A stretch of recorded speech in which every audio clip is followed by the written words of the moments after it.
Hi viewers, welcome to another edition of Marriage Clinic Live. How are you today? I remain your host, Malaya and Oputi. Thank you so much for joining us once again.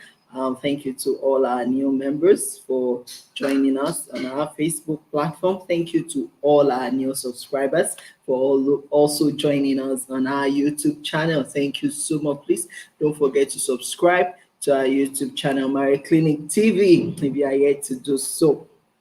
Kindly click on the subscribe button and don't forget to leave us a like or a comment about this video. So today I'll be talking about an interesting topic that says when you are married to a religious fanatics or a mentally unstable person, what should you do? When you are married to a religious fanatic or a mentally unstable person, what should you do? Now, this video became imperative, or this topic became imperative for us to treat because of some of the cases we've been handling recently on the clinic. Now, we've had cases whereby someone will come and will say, Ma'am, since my wife, since my wife got involved with church, with God, she has become mentally unstable. And if I ask how do you mean? They'll say, oh, since that happened, throughout the night, she will have earphones on her hair, playing the messages of the man of God or the church where she belongs to. And she will do that throughout the night. So, and I asked, okay, so you, the husband, if you want to make love with her, what happens? Will she still do that with her earphones on? And he said, yes, she won't remove the earphones. She will have the earphones on round the clock, listening to messages throughout the night. She cannot sleep without having those things in her ears and listening to those messages. And I said, what? But that's ridiculous. That is immaturity. That is zeal without knowledge and without understanding. Then she realized she's a married woman, and you mean she's doing that? And she'll say, oh, as a wife, I'm not answerable to my husband. I'm not accountable to my husband. I'm accountable to Jesus. I'm accountable to God alone. I'm not accountable to him. See, let me tell you something. If you claim that you know God, now I'm speaking generally now, whether you're a Christian, you're a Muslim, whatever religion you belong to, and you claim you know God, you claim that you know God very well. As a matter of fact, you are one, you boast yourself in being a religious fanatic. Now that is good, but I tell you, what is bad about it is the Father. You doing all of these things zealously without knowledge. Now, you doing all of these things without even trying to get an understanding of how that God you are professing, that God you claim to be serving, that God you claim you know so well, you know so much, you don't even understand what he wants from you, what he expects of you as a married man or a married woman. Now, that is a problem. See, God that you are serving or you are claiming to serve is not a God of lawlessness. It's not a God that lacks order. He's a God of orderliness. And is not a lawless God. See, if you take your holy books very well, whether you are a Christian, you read the Bible or the scriptures, or you're a Muslim, you read the Quran or Hindu, whatever religion you practice, whatever holy book you read, if you go there and study it very well and you claim you know God, you will see what God says about husband and wife relationship, how you, a wife, should relate to your husband, how you, a husband, should relate to your wife, the fact that your body is no longer your own. It's now that of your spouse. Your spouse body is no longer their home, but now belongs to you, and both of you must not deprive each other of anything, and except with mutual consent, maybe whereby you want to fast or withdraw yourself for a while not perpetually, not throughout the night. You have earphones on your ears, not 40 days fasting and prayers, 70 days fasting and prayer without without any break, without having time for the man you married, for the woman you married, and you claim you are a minister, you claim you are a pastor, you claim all sorts, and you are not doing your obligation in your home. You need to go back and read the scriptures very well. If a man wants to be a bishop, the same thing. If a woman wants to be a spiritual leader, you have to first of all go rule your home well. This is applicable to both men and women, whether you're a man, you want to be a bishop, or whatever spiritual leader you want to be, or a woman, you want to be a spiritual leader in whatever capacity you are serving. See, how you do things in your home, how you direct the affairs of your home, how you are submissive to your husband, how you are obedient to your husband, how you husband treat your wife, how you love her will determine who you truly are. It is not what you profess, it is the things you do. By their fruits we shall know them. So fanaticism does not do it. Because see, I heard some things recently and I was like, no, this is not what God teaches. This is not how God, put it to us. So, for example, I hear things like, well, it doesn't matter who brings the money, so long money is coming in and we can all eat, we can all feed. It doesn't matter. Fine, it doesn't matter. But please go and read the scriptures very well. It says, a man that does not work should not eat. So even God does not condone laziness. So you sitting down, sitting at home, not working, and claiming you are praying as a man from morning till night. Oh, I'm praying. All I'm doing is praying. I'm praying for my wife's business. I'm praying for my wife's career. But you yourself, that you are the man, you are not praying for yourself to stand up on your feet and earn a living. You are not doing anything productive in life. You are not doing anything economically viable, economically productive. You are not doing anything that will make you earn, that will make you contribute to the economic prosperity of your home, and you profess you know God. Shame on you. You don't know that God that you claim to profess, because some of you use God as an excuse. You use your fanaticism, as an excuse. You stay at home from morning till night pretending and claiming that you are praying, you are fasting, you are praying, you are fasting, instead of you to go out there and work with your hands. Now, I heard one funny one this morning and I was like, what? This man has not worked for many years. He has not worked for many years. And someone now helped him with a job and said, say, take, this is 80K job. This man went to do the job for 1 month, and after 1 month, he came and said, oh, God spoke to me that I should not do the work again. So he came back to sit at home. And the wife said, see, I've been begging to eat in the past number of years that this man has been sitting at home. He will carry Bible, be praying, and what the Bible is carrying, it does not understand what is inside. Isn't that a problem? Now, see, once your partner that you married is complaining, then you yourself, something should tell you there is a problem. Because see, if your religion or if that your faith is truly working, then it will work for the whole family. It will work for you. It will work for every member of your family. Your partner will not be complaining. They will not be crying. They will not be begging to eat. So it shows something is not right. It shows something is off. It shows you only have zeal without knowledge. You lack understanding, and you need to go seek it. See, you may not get these truths in church building. They may not tell you that, but see, we will tell you that truth, because the thing is, there are some of us, we need to hear this truth. You cannot be hiding under the umbrella of I'm serving God, and be exhibiting laziness, lazy heart, and also doing all sorts of things that will ruin your marriage, that will ruin your home. Now, I heard another one recently where the man of the house is the fanatic one. Now, the man of the house, he will be having morning devotion, and as he's taking morning devotion, he will say, oh, God is speaking to me right now. Oh, all of you, all of you, all of you. God is speaking to me right now that we should begin to remove our clothes and go naked. What? And the woman said, see, ma'am, if we all don't remove our clothes and go naked, it will be problem because it will start breaking things on the floor, on the wall. I said, what? Yes. You say, remove our clothes. God is telling all of us right now, yeah, begin to remove your clothes and go naked. I said, what?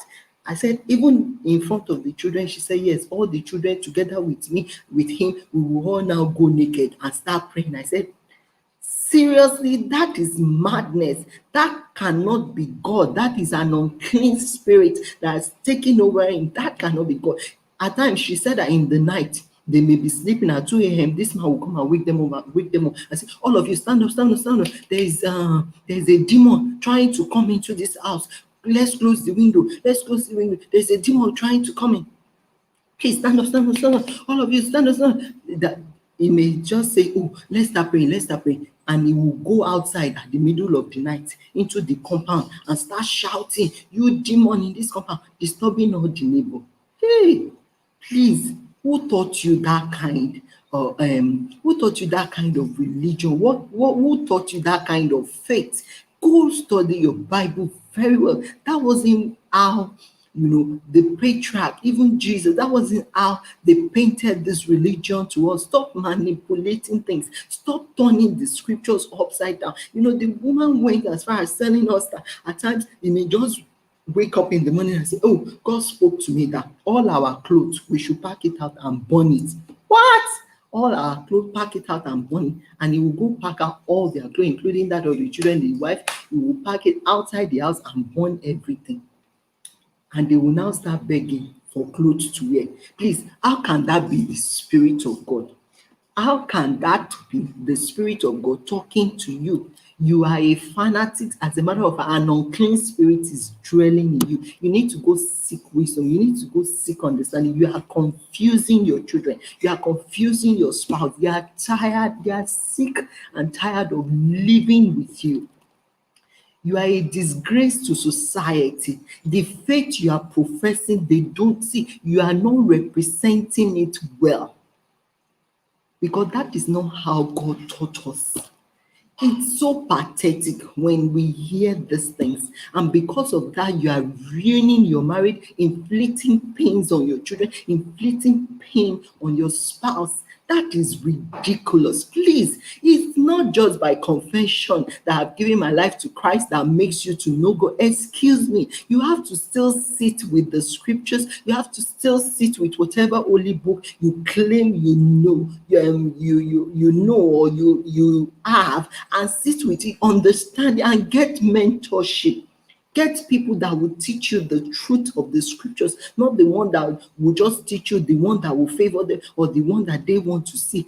Look at the scriptures very well. Tell the Holy Spirit, grant me understanding when you are reading it. Because see, as I prioritize understanding more than zeal.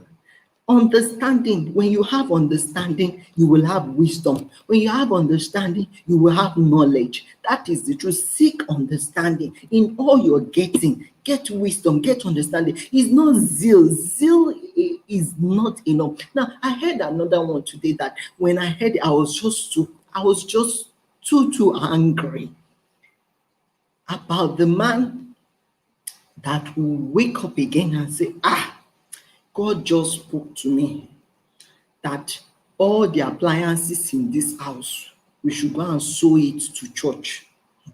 So he will call the church people and say, come. All the appliances in our house. The woman said, ma'am, all the fans have gone. We don't have fan. We will be sweating like goats. All my children will be sweating like goats. They don't sleep well. All my children have emaciated. They've turned to broom. He will wake up and say, God spoke to me. All the television, we should sew it. All the furniture, we should sew it. Ma'am, our house is empty. This is a man that has never worked all his life for years. He does not know what it takes to earn. It is the woman that is suffering, looking for how they will feed, how they will do this, how they will do that. And she's doing all of that. And this man will come with fake prophecies that he heard from God. not the God that I serve, not the God that I know. You need tutelage. You need to be sat down and to be taught. The same man will come, oh, God is asking us to sow our TV, to sow the he has dashed everything in the house to church. And when I heard that, I was like, what church is collecting all of that without doing a proper investigation, without asking questions, and without asking that, is your spouse happy with you giving all of this? Now, the one that broke the camel's back, that made the lady said, at this point, enough is enough. We are leaving you today, was when he told them that the gas cooker that God told him to sew the gas cooker, the only gas cooker that the woman has to cook food for his children, that God told him to sew it. Now, this man, don't forget, since he has been sewing, he has not earned 1 naira. He has not brought 1 naira to the house. Shouldn't something tell him that his faith is questionable? Shouldn't something tell him there's something wrong with him? Because if your faith is really working, it should first show in your own life.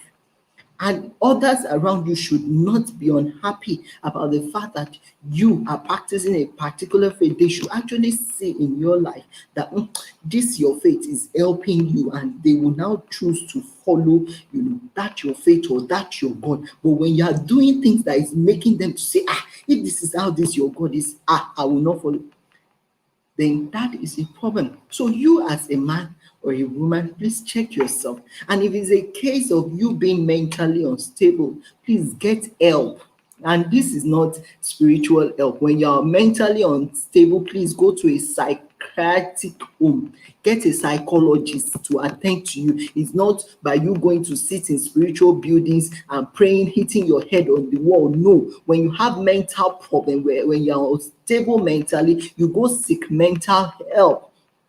It's high time people begin to read their scriptures correctly and ask God for understanding, so that we can solve problems in society and not add to the problems of the society. See, we have had enough problems in society. We are looking for institution, faith-based organization that will solve this problem, not the ones that will be adding to this problem. So you cannot come and be telling us that because you are practicing this faith, you will be bamboozling your partner, your wife, your husband, your children. You'll be making life miserable for them. What sort of faith is that?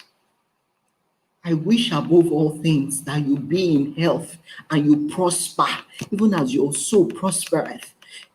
Are you making them be in health by traumatizing them every day, waking them up and at the middle of the night shouting demons? You are possessed. You need help. You need to be freed from unclean spirit. There are so many people out there that they feel they are sane, that they feel they know God, that they need help. You need help. You need help. You need to go and unlearn everything you know about that God, because God cannot be the one sending you to go and kill other people. God cannot send you to go and make other people weep, to make other people cry, to make life unbearable for others. That is not God. There is no sadness in him. There is no iniquity in God. All these things you are doing is not good. It's not good. So you need to check your ways. You need to seek mentorship. Stop being arrogant about your faith and making it look like you know God when you don't really know him. When we can't see the result of that God in your life, excuse me, go get help.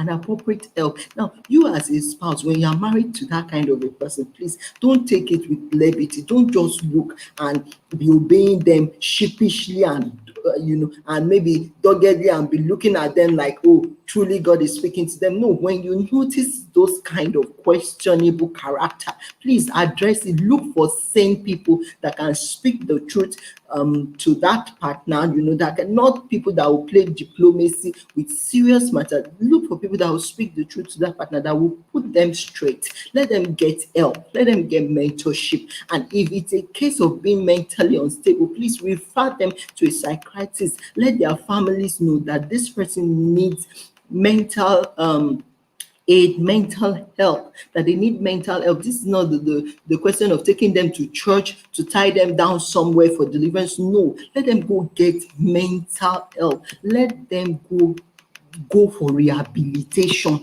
Let them go for rehabilitation so that they don't cause crisis, havoc in your own life as a spouse and in the life of your children. Because I tell you, those children will be traumatized and they can grow up, with that mindset that, oh, this is how God is. Meanwhile, it's a lie. God is not a wicked God. God is not interested in anyone's tears, in anyone's downfall. So I would like to stop here today because I think I've said a lot. It's very annoying. It's very painful. It's traumatic. I pray for people going through such, that you have such spouses. I pray that God will show you the way. Will show you the way out if necessary. That He will help you. He will deliver you. That you will not live in bondage thinking you are in marriage. Marriage is not meant to be a bondage.